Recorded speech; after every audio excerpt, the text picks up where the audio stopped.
കൊടകര കവർച്ച കേസിൽ ഇതിൽ വലിയ അത്ഭുതം ഒന്നും ഞാൻ കാണുന്നില്ല. കാരണം ഇ ഡി അന്വേഷിച്ച് ഒരു BJP നേതാവിന്റെ ഇലക്ഷൻ ഫണ്ടിലേക്ക് പണം വന്നതിന്റെ സോഴ്സ് അന്വേഷിച്ച് കണ്ടെത്തുമെന്നൊന്നും നമുക്ക് വിചാരിക്കാൻ വയ്യ. കരുവന്നൂർ തന്നെ ഇ ഡി അന്വേഷിച്ചിട്ട് എവിടെ എത്തിയിട്ടില്ല. എന്നിട്ട് വേണ്ടി ഇനിയിപ്പോ കൊടകര പണ്ട് ഒരുപാട് കേസുകൾ ഇ ഡി ഇവിടെ അന്വേഷിച്ചിട്ടുണ്ട്. ഇ ഡി എവിടെ എത്തിയിട്ടില്ല. കാരണം ഇ ഡിക്ക് രാഷ്ട്രീയ താല്പര്യങ്ങളുണ്ട്.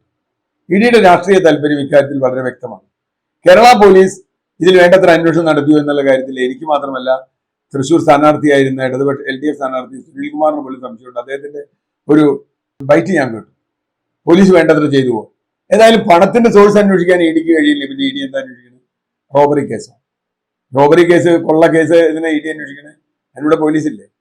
കൊടകര വെച്ച് ഒരു ജീപ്പിൽ നിന്ന്, ഒരു വാഹനത്തിൽ നിന്ന് കുറെ പണം പിടിച്ചെടുക്കും.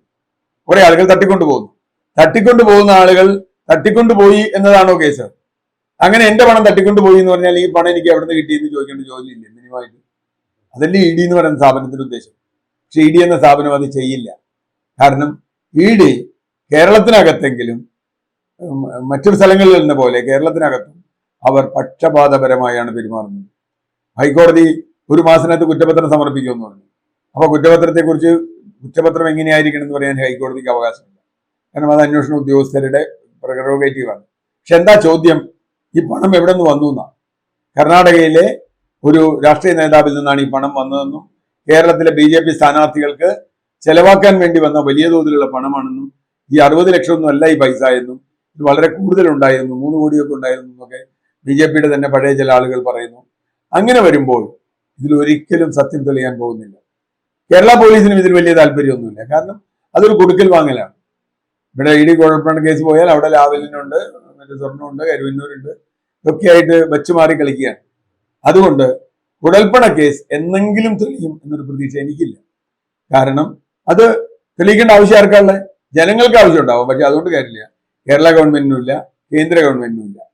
അതുകൊണ്ട് ആ കേസിന്റെ ഹൈക്കോടതി ഇടപെടും. ഇനി ഹൈക്കോടതിയുടെ ഒരു പ്രതീക്ഷ, ചെറിയ പ്രതീക്ഷ ഇപ്പോഴും ഉണ്ട് കേട്ടോ. ഇങ്ങനെ പറയുമ്പോൾ നിങ്ങൾ ഇ ഡി ഇങ്ങനെ കണ്ടെത്തിയാൽ ഈ പൈസ എവിടെ നിന്ന് കിട്ടി എന്ന് അന്വേഷിക്കേണ്ട ചുമതല നിങ്ങൾക്ക് ഇല്ലേ എന്ന് ഹൈക്കോടതി ചോദിച്ചേക്കാം. അങ്ങനെ ചോദിച്ചാൽ ഇ ഡി പെടും. ഹൈക്കോടതി ചോദിക്കുമോ? നമ്മൾ ആകാംക്ഷയോടെ കാത്തിരിക്കുകയാണ്. നീതിപീഠമാണ് നമ്മുടെ അവസാനത്തെ ആശ്രയം എന്ന നിലയ്ക്ക് നീതിപീഠം ഇക്കാര്യത്തിൽ ഹൈക്കോടതി നേരിട്ട് എന്തുകൊണ്ട് നിങ്ങൾ ഈ പണം എവിടെ നിന്ന് വന്നു എന്ന് അന്വേഷിക്കുന്നില്ല?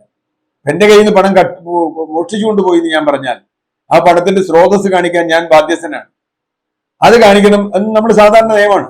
ഞാനിപ്പോ ബാങ്കിൽ 5 ലക്ഷം രൂപ കൊണ്ടിട്ടാൽ എവിടെ നിന്ന് ഈ 5 ലക്ഷം എന്ന് ചോദിക്കേണ്ട ജോലി ഇ ഡിയുടെയാണ്. ആ ഇ ഡി ചോദിക്കുന്നില്ലെങ്കിൽ പിന്നെ എവിടെ നിന്ന് കിട്ടും? ഇയാളുടെ ഈ 60 ലക്ഷം എവിടെ നിന്ന് വന്നു? അതിൽ കൂടുതലുണ്ടായിരുന്നു. തട്ടിക്കൊണ്ടുപോയത് ആരാണെന്ന് അത് വേറെ വിഷയമാണ്. തട്ടിക്കൊണ്ടുപോയത് ഒരു റോബറി കേസാണ്. അത് കേരള പോലീസിനെ അന്വേഷിക്കാം. പക്ഷെ പണം എവിടെ നിന്ന് വന്നു എന്നുള്ളത് ഇ ഡി അന്വേഷിക്കണം. ഇ ഡിക്ക് അത് അന്വേഷിക്കാൻ സംവിധാനമില്ല. കേരള പോലീസിന് അത് ഏതെങ്കിലും തരത്തിൽ ഇടപെടാൻ കഴിയുമെന്ന് അവർ ആലോചിക്കുന്ന പോലുമില്ല. കാരണം ഇനി ഒരു മാസം കഴിഞ്ഞ് കുറ്റപത്രം കിട്ടുമ്പോൾ എല്ലാവരും വെറുതെ പോകുന്ന ആരോ ഒരാൾ 2-3 പേര് കുറെ ആളുകൾ പൈസ തട്ടി കുറച്ചു, ആ പൈസ അത് അവിടെ നീട്ടി ഇന്ന പ്രതികളുണ്ട് എന്ന് പറഞ്ഞ് കുറ്റപത്രം കൊടുക്കും. അതോടുകൂടി ഇതിലെ യഥാർത്ഥ പ്രതികളെല്ലാം സുഖമായി രക്ഷപ്പെടുകയും ചെയ്യും.